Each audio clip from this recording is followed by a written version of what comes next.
नमस्कार दोस्तों। तो everything is not right between Benjamin Netanyahu और डोनाल्ड ट्रंप। ये पूरी जो एक तरीके से अभी तक ये अटकलें चल रही थी कि क्या इन दोनों के बीच में सब ठीक नहीं है। हालांकि दोनों तरफ के लीडर्स ने बोला था कि नहीं, सब ठीक है, सब अच्छा है, लेकिन अब वो चीज़ें खुल करके सामने आ चुकी हैं। दोनों ने एक्सेप्ट कर लिया कि भाई सब ठीक नहीं है।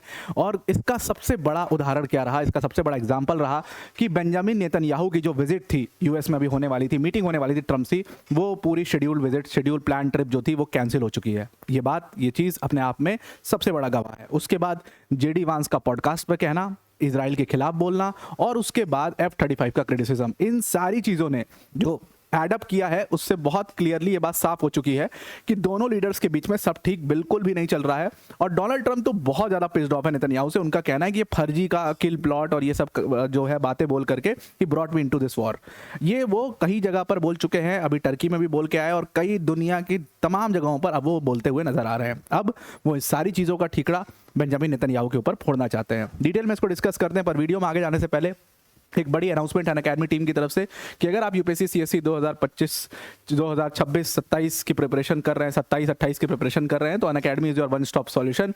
और अनअकैडमी का जो फाउंडेशन कोर्स है उसका प्राइस सिर्फ 16,999 है। इस प्राइस में पहली बार ऐसा हुआ है कि अनअकैडमी ने इतना बड़ा ऑफर आपके लिए लेकर के आया। और इस ऑफर की सबसे बड़ी खासियत क्या है, आप पहली बार प्रीलिम्स देते हैं, अपना पहला अटेम्प्ट, और अगर आप प्रीलिम्स में सफल हो जाते हैं, आपका प्रीलिम्स निकल जाता है, तो सीधा सीधा ये पूरा अमाउंट आपको रिफंड कर दिया जाएगा। उसके बाद आप पूरा फ्री पढ़िए। सेकेंड चीज़ कि अगर आपका प्रीलिम्स नहीं निकलता है अनफॉर्चुनेटली कुछ दिक्कतों की वजह से, तो जब तक आप नेक्स्ट अपना प्रीलिम्स देंगे तब तक के लिए इस कोर्स को एक्सटेंड कर दिया जाएगा। यानी कि टेक्निकली आपके पास 18 मंथ का फ्री एक्सटेंशन यहाँ पर होगा। लिमिटेड टाइम ऑफर है, इसको ज़रूर से आप अवेल करिए और लिंक डिस्क्रिप्शन में दी हो, उस पर क्लिक करके आप इसको ज्वाइन कर सकते हैं। Now let us come back to the topic. यहाँ पर क्या हुआ है कि बेंजामिन नेतन्याहू का एक पूरा प्लान ट्रिप था, और ये आज से नहीं था, ये 3-4 महीने पहले से एक प्लान ट्रिप थी जो जहाँ पर उनकी डोनाल्ड ट्रंप से मुलाकात होने वाली थी। और जितने भी कहा जा रहा था कि ये ट्रिप बड़ी इंपॉर्टेंट है क्योंकि जितने भी गिले शिकवे हैं इन दोनों लीडर्स के बीच में, ट्रंप और नेतन्याहू के बीच में, वो सारे गिले शिकवे आपको यहाँ पर ठीक होते हुए नजर आएंगे। अब होता क्या है कि इस ट्रिप को अचानक से इजराइल की तरफ से नोटिफिकेशन ऑफिशियली आता है कि ये ट्रिप कैंसिल हो चुकी है। उस पूरे आपको कहीं पर भी उसमें पूरे शेड्यूल में इस ट्रिप के बारे में कोई जिक्र नहीं है। अब यहाँ से कई थ्योरीज चलना शुरू हुई। थ्योरीज ये चलना शुरू हुई कि बेंजामिन नेतन्याहू तो मिलना चाहते थे, उन्होंने अपनी तरफ से कैंसिल नहीं किया, लेकिन क्योंकि व्हाइट हाउस की तरफ से इसको ओवरलुक किया गया, उसको तवज्जो नहीं दिया गया, इसलिए बेंजामिन नेतन्याहू ने लास्ट में जब उनको बहुत ज़्यादा ह्यूमिलिएटेड फील हुआ तो उन्होंने इस ट्रिप को कैंसिल कर दिया। अब ऐसा पहली बार पूरे इतिहास में हो रहा होगा कि इजरायली पीएम और यूएस के प्रेसिडेंट, जो कि सबसे अच्छे दोस्त पूरी दुनिया में, अगर सबसे बेहतरीन रिलेशन माना जाए तो वो इजराइल और यूएस का होता है, एग्जाम्पल्स लोग देते हैं, ऐसा पहली बार हो रहा होगा ट्रंप के काल में कि ये दोनों आपस में मिल भी नहीं रहे हैं, चीज़ें इतनी खराब हो चुकी है।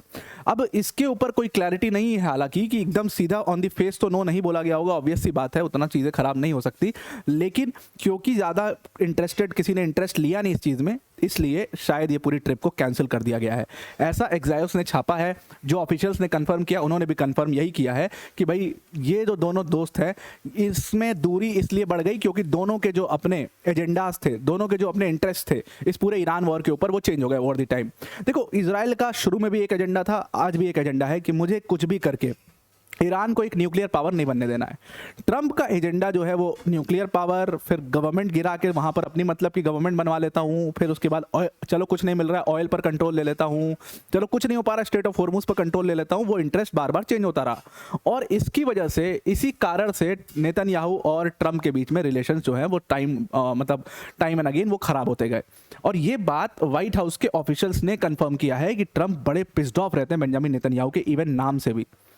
उन्होंने कंफर्म किया, उन्होंने इस चीज़ को बोला कि बेंजामिन नेतन्याहू जो है वो मीटिंग के लिए ट्राई कर रहे थे, इस बारे में हम सबको पता है, और उधर से ट्राई कर रहे थे, मतलब इजराइल ट्राई कर रहा था मीटिंग के लिए, लेकिन डोनाल्ड ट्रंप मिलना ही नहीं चाहते। उनके साथ सबसे बड़ी प्रॉब्लम यह है कि उनको ऐसा लग रहा है कि बेंजामिन नेतन्याहू उनको फोर्स करते हैं, बेंजामिन नेतन्याहू उनको परसू कर लेते हैं और उसके बाद कहीं ले जाके फंसा देते हैं, ऐसा ट्रंप को महसूस होने लगा है। और इसीलिए उन्होंने इस चीज़ के ऊपर, इसीलिए उन्होंने बेंजामिन नेतन्याहू से बहुत दूरी बना ली। अब ये दूरी और ज़्यादा कैसे बढ़ी, तो ट्रंप के पास एक मौका था कि भाई नेटो समिट जो हो रहा है उसमें मैं टर्की जाऊँ, टर्की जिसको बहुत उल्टा सीधा बोलते थे, उस टर्की देश के पास जाऊँ और उनके साथ अच्छे संबंध बना लूँ, बाकी जो मुझे आइसोलेट किया जा रहा है पूरा नेटो से, उन वेस्टर्न लीडर से भी अच्छे संबंध बना लूँ, सबसे दोस्ती वोस्ती कर लूँ, और टर्की का क्या, उसको F-35 दे देता हूँ, टर्की जो है खुश हो जाएगा, हमारा दोस्त बन जाएगा, लॉन्ग टाइम पार्टनरशिप ना भी हो तो शॉर्ट टाइम पार्टनरशिप हो जाएगी, कम से कम मैं आइसोलेटेड नहीं होऊंगा, मेरा टर्म खत्म हो जाए, उसके बाद फिर देखें जो भी यूएस का प्रेसिडेंट बने। मैंने तो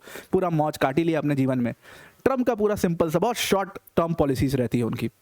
तो वो टर्की गए, इससे पहले वो जाते इससे पहले बेंजामिन नेतन्याहू एक फॉक्स न्यूज़ के पॉडकास्ट में पहुंच गए। वहां पर उनका इंटरव्यू हो रहा था और उसमें उन्होंने कहा कि ये F-35 जो दे रहे हैं टर्की को ये लोग, ये पूरी बहुत बड़ी गलती कर रहे हैं और टर्की ये सब इस्लामिस्ट फोर्सेस हैं, ये इनको हमारे खिलाफ इस्तेमाल करेंगे, ये इसको यूएस के ही खिलाफ इस्तेमाल करेंगे।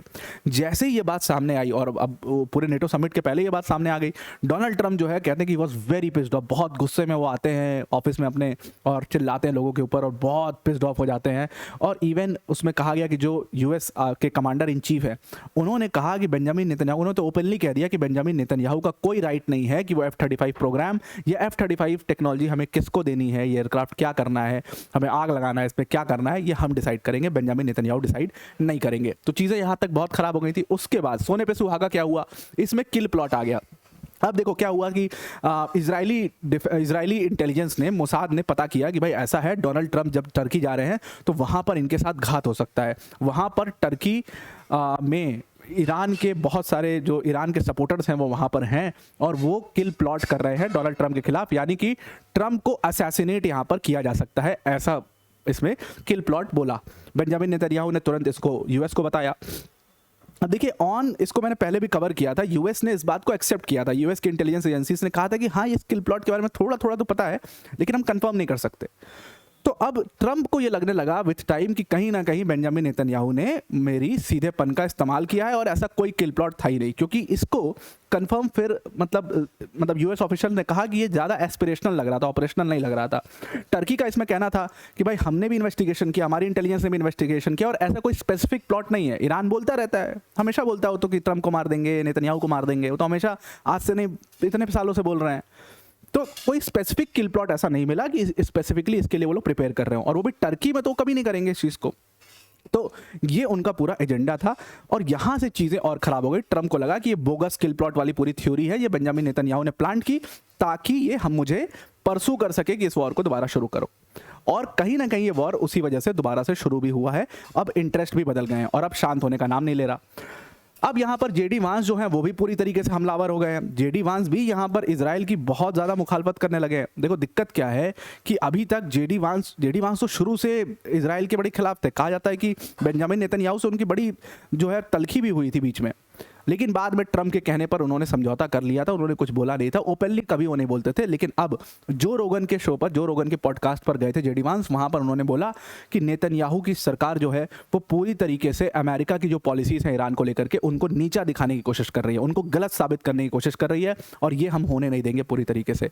यानी कि चीज़ें बहुत क्लियर हैं, ट्रंप और नेतन्याहू दोनों के बीच में कुछ भी ठीक नहीं है और इसका इम्पैक्ट आपको वॉर पर दिखाई दे रहा है। जितना सपोर्ट हो सकता है इजराइल की तरफ से चाहते हो सकता है उतना सपोर्ट इनको ना मिले, या इजराइल जितना सपोर्ट यूएस की तरफ से चाहता हो मे बी आने वाले टाइम में यूएस की तरफ से उतना सपोर्ट ना मिले। और ट्रंप का कोई भरोसा नहीं, वो लाइन से, वो साइड से कट के गली से बाहर भी निकल सकते हैं, ऐसा भी हो सकता है।